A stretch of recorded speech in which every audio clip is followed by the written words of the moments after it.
Hello, કેમ છો બધા? જય શ્રી કૃષ્ણ, રાધે રાધે. આજે આપણે કોપરા પાક બનાવવાના છીએ, એ પણ માવા વગર અને ચાસણી વગર. તો ચાલો મિત્રો, આપણે બનાવવાની શરૂઆત કરીએ. તો હવે આપણે ટોપરા પાક બનાવવાની શરૂઆત કરીશું. તો એના માટે મેં 250 ગ્રામ ટોપરાનું છીણ લીધેલું છે, 1 વાટકી જેટલી ખાંડ લીધેલી છે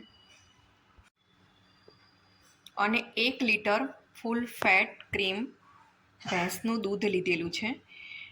1 લીટર દૂધને આપણે 250 ml જેટલું દૂધ થાય ને ત્યાં સુધી આપણે એને ઉકાળી લેવાનું છે.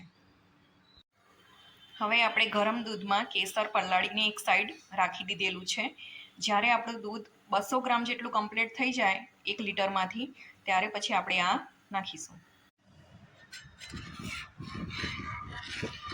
આ કોપરા પાક આપણે ચાસણી વગર, માવા વગર, કન્ડેન્સ મિલ્ક વગર અને મિલ્ક પાવડર વગર બનાવીએ છીએ. આમ તો જનરલી રસોઈયા અને જે લોકો મહારાજની લોકો હોય એ ટોપરા પાકમાં જેટલું ટોપરું હોય એટલો જ માવો નાખીને બનાવતા હોય છે, પણ આજે આપણે દૂધમાંથી જ ટોપરા પાક બનાવીશું. એકદમ ઇઝી રીતે, જેને ચાસણી કરતાં ના આવડતું હોય, ચાસણીની ઝંઝટ વગર આજે આપણે કોપરા પાક બનાવશું. દૂધ આપણું આ રીતે ઘટ્ટ થઈ ગયેલું છે. આપણે 1 લીટર જેટલું દૂધ લીધેલું હતું, તેમાંથી લગભગ 200 ગ્રામ જેટલું દૂધ હવે વધેલું છે, જે રબડી જેવું લાગે છે. હવે આને 2-3 મિનિટ માટે થવા દઈશું, પછી આપણે ખાંડ નાખીશું. હવે આપણે આ જે ખાંડ લીધેલી હતી 1 વાટકી જેવી, તે નાખી દઈશું. મેં થોડીક બાકી રાખેલી છે. હવે એને પ્રોપર મિક્સ કરી લઈશું.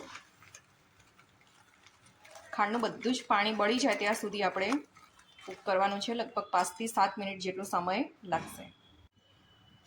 ધીમા ગેસ પર આપણે 5 થી 7 મિનિટ ખાંડને કૂક કરી લીધેલી છે. ખાંડનું બધું જ પાણી બળી ગયું છે. હવે આપણે 1 ચમચી જેટલી મલાઈ નાખી દઈશું. મલાઈને પણ અંદર મિક્સ કરી લઈશું. દૂધમાં મલાઈ મિક્સ થઈ ગઈ છે. હવે આપણે જે આ કેસરવાળું દૂધ બનાવેલું હતું તે નાખીશું અને હલાવી લઈશું.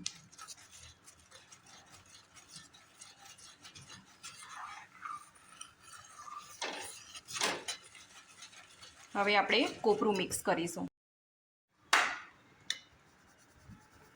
250 ગ્રામ કોપરું હતું, એમાંથી મેં 50 ગ્રામ જેટલું પહેલાંથી જ બહાર કાઢી દીધેલું, એટલે 200 ગ્રામ કોપરું છે. હવે આને મિક્સ કરી લઈશું.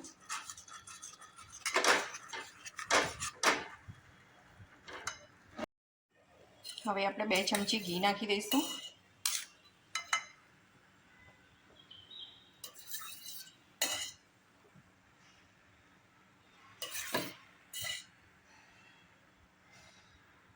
અને બરાબર મિક્સ કરી લઈને થાળીમાં પછી ઠારી લઈએ. આ રીતે થાળીમાં મેં પાથરી દીધો છે બધો જ કોપરા પાક, અને ઘીવાળો હાથ કરીને થેપી દીધો છે. હવે આપણે 10 થી 15 મિનિટ એને ઠંડો કરવા દઈશું અને પછી પીસ કરી લઈશું. મારી પાસે સિલ્વર વર્ક હતું તો મેં આવી રીતે લગાવી દીધેલું છે. જો તમારી પાસે ઓરિજિનલ સિલ્વર વર્ક હોય તો જ લગાડજો, નહીં તો સ્કીપ કરી દેજો. તો રેડી છે આપણો કોપરા પાક. હવે આપણે પીસ કરીને સર્વ કરી લઈશું. ટોપરા પાક મેં પ્લેટમાં સર્વ કરી દીધેલો છે. ટોપરા પાક ખાવામાં એકદમ સોફ્ટ છે, દેખાવામાં પણ ખૂબ સરસ છે. જો તમને મારો આ વિડીયો ગમ્યો હોય તો મારી ચેનલને લાઈક કરજો, શેર કરજો અને સબસ્ક્રાઈબ કરજો.